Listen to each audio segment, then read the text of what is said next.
Friends, तो स्वागत है आप सभी का हमारे अपने YouTube चैनल में जिसका नाम है मैथोलॉजी बाय निखिल सर। तो अभी आज का ये हमारा रिवीजन लेक्चर 6 है जो कि हमने स्टार्ट किया था। पिछले लेक्चर में हमने 1 to 10 सम्स देखे थे बेस्ड ऑन हमारे basic concepts linear equation into variables और क्वाड्रेटिक इक्वेशन हमने जस्ट स्टार्ट किया था। आज हम आगे के 10 to 15 सम्स देखने वाले हैं जो आपको बोर्ड एग्जाम में पूछे जा सकते हैं। हमारा नेक्स्ट 11th वाला सम, solve using factorization। तो क्वेश्चन है हमारा x square plus eight x plus 15, x square plus eight x plus 15 is equals to 0। तो इस क्वाड्रेटिक इक्वेशन को हमें सॉल्व करना है यूजिंग फैक्टराइजेशन मेथड। तो सबसे पहले फैक्टराइजेशन मेथड से क्वाड्रेटिक इक्वेशन सॉल्व करते वक्त हमें ये चीज ध्यान में रखनी है कि आपका क्वाड्रेटिक इक्वेशन स्टैंडर्ड फॉर्म में है या नहीं। तो सबसे पहले आपका क्वाड्रेटिक इक्वेशन स्टैंडर्ड फॉर्म में है क्या? यस, ऑब्वियसली है। उसके बाद सेकेंड स्टेप हमें क्या करना है, एक्स स्क्वायर का कोएफिशिएंट चेक करना है। यहाँ पे एक्स स्क्वायर का कोएफिशिएंट क्या है आपका? +1 है। तो अगर एक्स स्क्वायर का कोएफिशिएंट 1 होगा तो हमें क्या करना है, लास्ट टर्म को फैक्टराइज करना है। तो लास्ट टर्म क्या हमारा +15। तो +15 के दो फैक्टर आपको गिराने हैं कि जिनका एडिशन और सब्ट्रैक्शन कितना आना चाहिए, +8 आना चाहिए। तो +15 के फैक्टर्स क्या हो गए, 5 3 15। ग्रेटर फैक्टर स्टार्टिंग में, स्मॉलर फैक्टर बाद में। 5 को साइन क्या आएगा आपका, मिडिल नंबर का प्लस, प्लस प्लस साइन क्या होगा आपका प्लस। तो हमारा नेक्स्ट स्टेप होगा एक्स स्क्वायर, इस प्लस 8x के जगह पे हम लोग क्या लिखेंगे, फैक्टर्स लिखेंगे, +5x प्लस 3x और लास्ट टर्म क्या आपका +15 is equals to 0। Therefore first two numbers में से क्या कॉमन आएगा आपका, x कॉमन आएगा। ब्रैकेट में क्या बचा, एक्स स्क्वायर में का x प्लस 5x में का 5 बचा आपका। लास्ट टू नंबर्स में से क्या कॉमन आएगा, ये नंबर आपको कॉमन निकालना है, +3। ब्रैकेट में क्या बचेगा, यही ब्रैकेट आपको यहाँ पे लिखना है, x plus 5 is equals to 0। Quadratic equation में आपके दोनों ब्रैकेट सेम ही आने वाले हैं। तो ये टू इक्वल ब्रैकेट के लिए हमें क्या लिखना है, सिंगल ब्रैकेट x प्लस 5 और हमारा सेकंड ब्रैकेट होगा x plus 3 is equals to 0। इसका मीनिंग क्या होता है, फर्स्ट ब्रैकेट क्या है आपका 0 और सेकंड ब्रैकेट क्या है आपका 0। Therefore x is equal to +5 right hand side में शिफ्ट किए तो हो गया आपके -5 और x is equal to +3 right में शिफ्ट किए तो हो गया आपके -3। तो फाइनली आपका क्या होगा यहाँ पे सॉल्यूशन सेट। तो सॉल्यूशन सेट क्या होगा बच्चों आपका -5, -3। ओके, तो नेक्स्ट क्वेश्चन है हमारा, solve 5y² - 49 is equals to 0। तो इस क्वाड्रेटिक इक्वेशन को हमें सॉल्व करना है। तो अगर इस क्वाड्रेटिक इक्वेशन का हम लोग ठीक से ऑब्जर्वेशन करते तो यहाँ पे हमें समझ में आएगा, इस क्वाड्रेटिक इक्वेशन में आपका मिडिल टर्म अब्सेंट है। जब आपका मिडिल टर्म अब्सेंट होगा तब हमें क्या करना है, सबसे पहले कांस्टेंट टर्म को राइट हैंड साइड में शिफ्ट कर लेना है। तो यहाँ पे क्या आएगा आपका, ये 5y² as it is equals to -49 को राइट हैंड साइड में शिफ्ट किया तो क्या हो गया आपके +49। उसके बाद इंटू 5 राइट हैंड साइड में शिफ्ट करना है आपको, क्या हो गया आपके डिवाइड बाय 5। उसके बाद मुझे स्क्वायर का साइन इलिमिनेट करना है। स्क्वायर का साइन इलिमिनेट करना हो तो कौन सा प्रोसेस आपका, टेकिंग स्क्वायर रूट।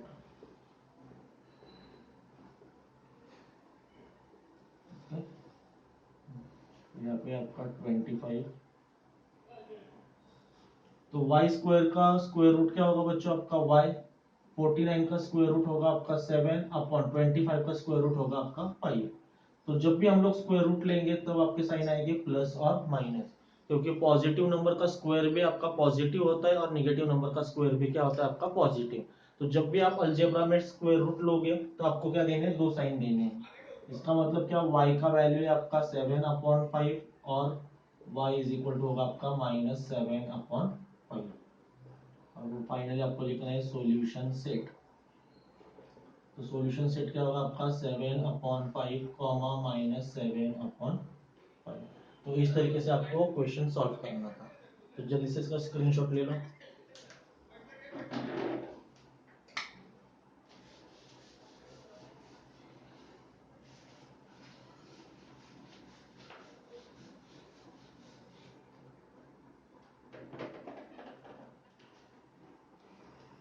इसके बाद बच्चों हमारा नेक्स्ट क्वेश्चन है, determine the nature of root. इसके बाद है हमारा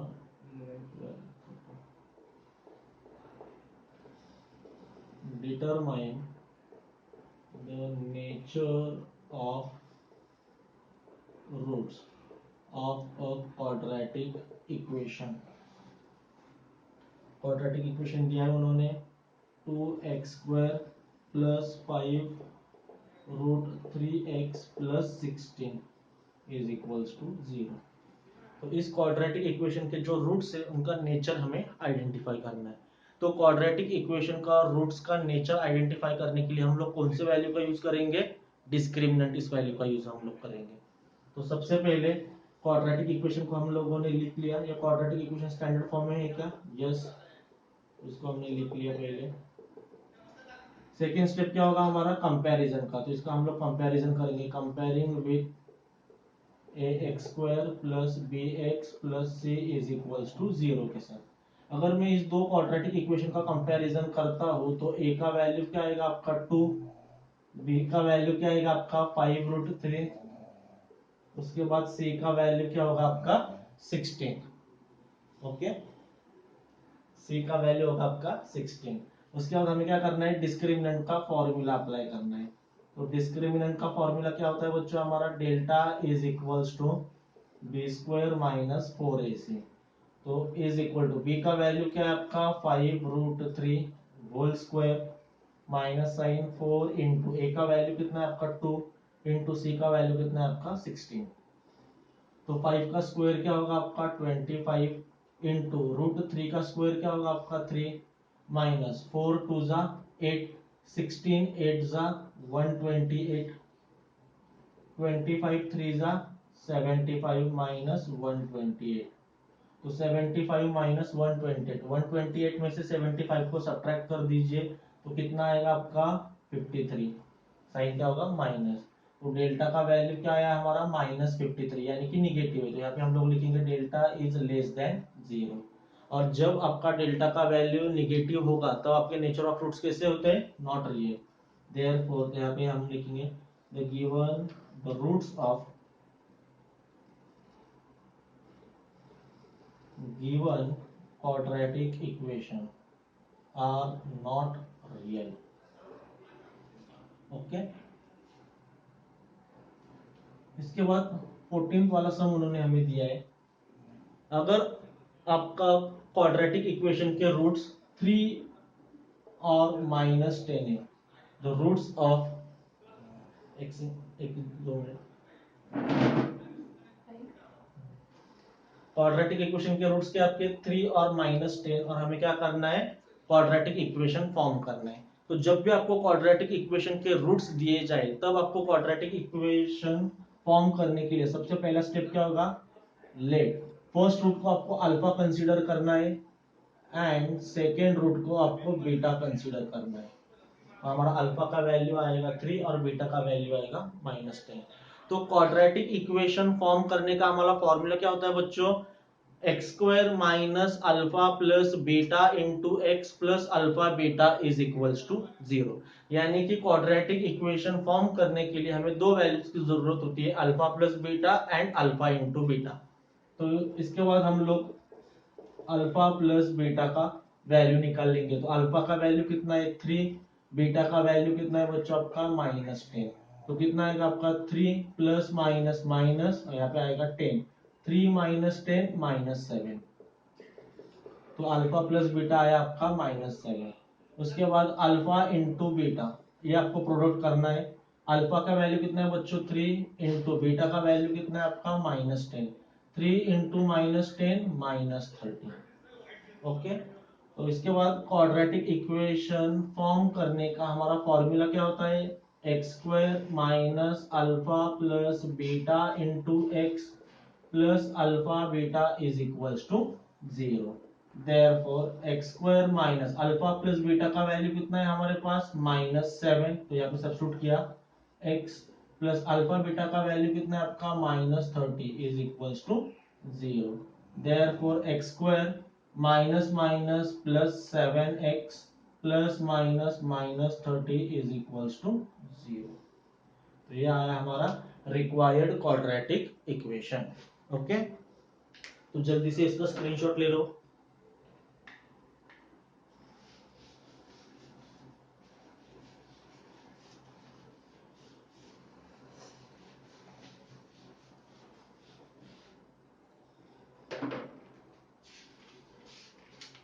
तो इसके बाद एपी में क्वेश्चन कैसे पूछे जा सकते हैं 1 और 2 मार्क्स के लिए। जो हमारा 15th वाला सम है वो है what is the common difference of the AP. What is the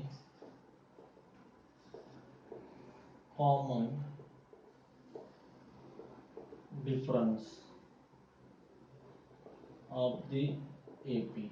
और एपी दिया है उन्होंने 2 -2 -6 -10 एंड सो ऑन। तो ये वाला अरिथमेटिक प्रोग्रेशन उन्होंने हमें दिया है और हमें क्या फाइंड आउट करना है, कॉमन डिफरेंस। तो सबसे पहले 1 मार्क्स का क्वेश्चन है, common difference D find out करने का हमारा फॉर्मूला क्या होता है, T2 माइनस T1। तो T2 यानी कि सेकेंड टर्म क्या है हमारा -2 माइनस साइन, T1 यानी कि फर्स्ट टर्म का वैल्यू क्या आपका 2 -2 एडिशन क्या होगा आपका -4। तो यानी कि आपका कॉमन डिफरेंस का वैल्यू क्या आएगा, -4 आएगा। ओके, उसके बाद है हमारा एग्जांपल नंबर 16 जो कि है for a given AP. For a given AP a is equals to दिया है 3.5, d is equals to दिया है 0, then tn is equals to दिया है क्वेश्चन मार्क। फर्स्ट टर्म का वैल्यू दिया है आपको 3.5, कॉमन डिफरेंस का वैल्यू है आपका 0 और आपको क्या फाइंड आउट करना है, nth टर्म यानी कि tn का वैल्यू। तो हमको पता है nth टर्म फाइंड आउट करने का फॉर्मूला क्या होता है, tn is equals to a plus n minus 1 into D is equal to के नीचे is equal to sign, a का वैल्यू कितना है बच्चों आपका 3.5 प्लस n का वैल्यू पता नहीं इसलिए n minus 1 as it is into D का वैल्यू कितना है हमारे पास 0। तो is equals to 3.5 plus 0 into n minus 1, multiplication is 0। 0 से हम लोग किसी भी नंबर को मल्टीप्लाई करते हैं तो मल्टीप्लीकेशन क्या आएगा हमारा 0 आएगा। 3.5 प्लस 0 एडिशन इज 3.5। तो आपका tn का वैल्यू क्या निकल के आ रहा है, 3.5। उसके बाद है बच्चों हमारा नेक्स्ट एग्जांपल नंबर 17 जो है for an AP. For an AP T7 का वैल्यू है हमारे पास 4, D इज इक्वल्स टू है -4, then what is the value of A।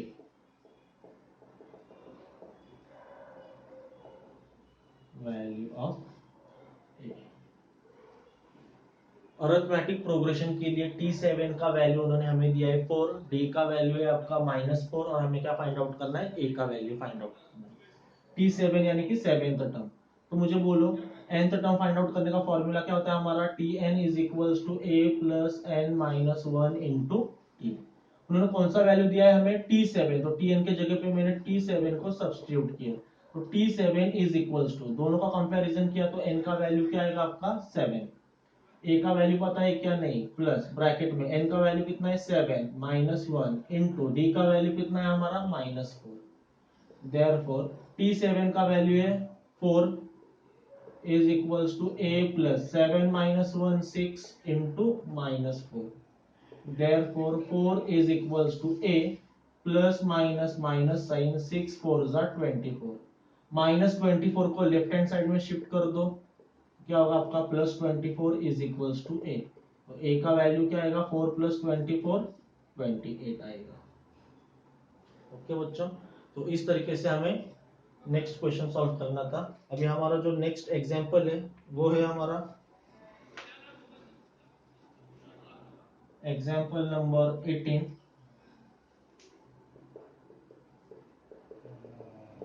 What is the sum of first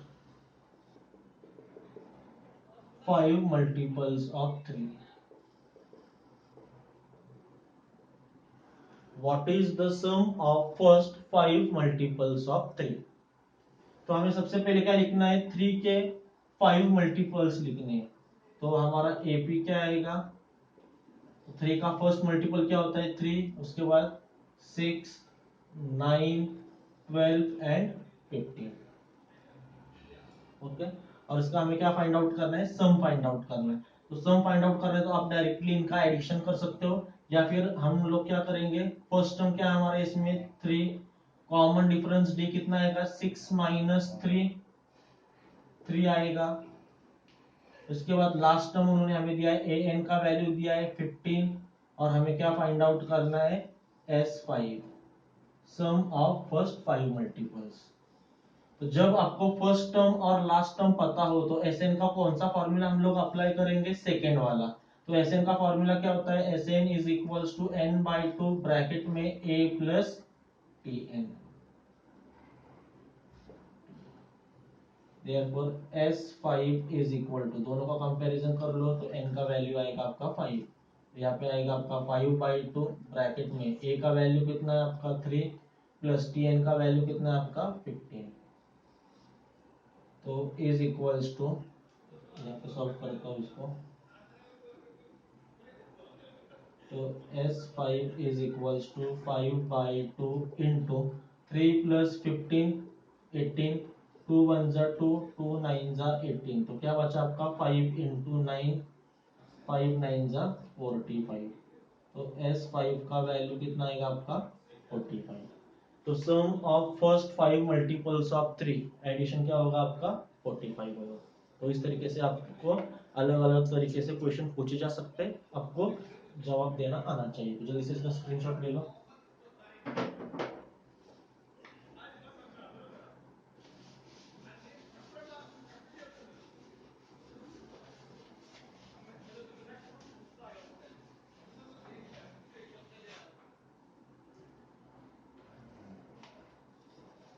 उसके बाद है हमारा एग्जाम्पल नंबर 19, जो है first term of an AP is 2, first term of an AP is 2 and nth term is, and nth term is 41. What is the value of n? What is the value of n if Sn is equals to 860? तो question में हमें कौन कौन सा information दिया है, first term दिया हुआ है, ए का वैल्यू है 2, nth टर्म यानी टी एन का वैल्यू हमें दिया है उन्होंने 41, उसके बाद एस एन का वैल्यू हमें पता है 860, और हमें क्या फाइंड आउट करना है एन का वैल्यू। तो चारों का रिलेशन कौन से फॉर्मूला में है, तो हमारा फॉर्मूला है चारों टर्म्स का रिलेशन दिखाने वाला, S N is equals to N by two in bracket A plus T N. Therefore S N का वैल्यू कितना है आपका 860 इज इक्वल्स टू एन का वैल्यू पता नहीं तो N as it is upon 2 bracket में ए का वैल्यू 2 प्लस टी एन का वैल्यू कितना है आपका 41। Therefore 860 upon 2 left hand side में शिफ्ट किए तो क्या हो गया आपके इंटू 2 इज इक्वल्स टू, यहाँ पे क्या बचा आपका n into 2 plus 41 43 into 43 left hand side में शिफ्ट किए तो क्या हो गया आपके divide by 43 is equals to n। 43 1 जा 43, 2 जा 86, और ये 0 एज इट इज। क्या बचा यहाँ पे 22 जा 40 इज इक्वल्स टू n। तो n का वैल्यू कितना होगा आपका 40। ओके, तो इस तरीके से आपको एग्जांपल नंबर 19 सॉल्व करना है।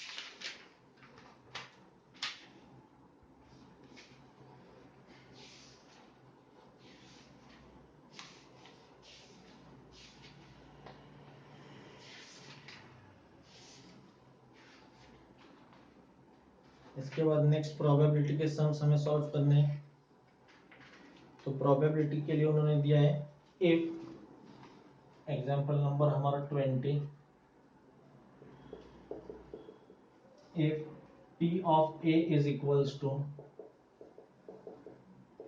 3/8 n of s is equals to 16, what is n of a? इस तरीके से क्वेश्चन दिया है मैंने। तो ए इवेंट का प्रोबेबिलिटी दिया है 3/8, एन ऑफ एस का वैल्यू है 16 और हमें फाइंड आउट करना है एन ऑफ ए। तो we know that P of A is equals to, formula क्या होता है हमारा, N of A upon N of S. तो पी ऑफ ए का वैल्यू कितना है 3/8 is equals to, N of A का वैल्यू पता है क्या हमें, नहीं, तो N of A as it is upon N of S का वैल्यू कितना है आपका 16, अपॉन 16 लेफ्ट हैंड साइड में शिफ्ट किया तो क्या हो गया आपके into 16 is equals to N of A. 8 1 जा 8, 8 2 जा 16, तो क्या बचा आपका 3 2 जा 6 is equals to N of A. तो आपका एन ऑफ ए का वैल्यू कितना आएगा 6 आएगा। तो इस तरीके से आपको क्वेश्चन सॉल्व करना है। ओके, तो आज के लिए बच्चों इतना ही। अभी नेक्स्ट 21 to 30 हम लोग सम्स देखेंगे हमारे नेक्स्ट वीडियो लेक्चर में। अगर आपको कुछ भी डाउट्स आता है तो आप लोग मुझे कमेंट कर सकते हो, या फिर मैंने आपको पहले भी मेरा नंबर दिया था, तो इस नंबर पे आप लोग मुझे व्हाट्सएप या फिर डायरेक्टली कॉल कर सकते हैं। ओके, तो मैं आपके जो भी क्वेरीज होंगे उसके आंसर्स मैं आपको देने की कोशिश करूंगा। ठीक है।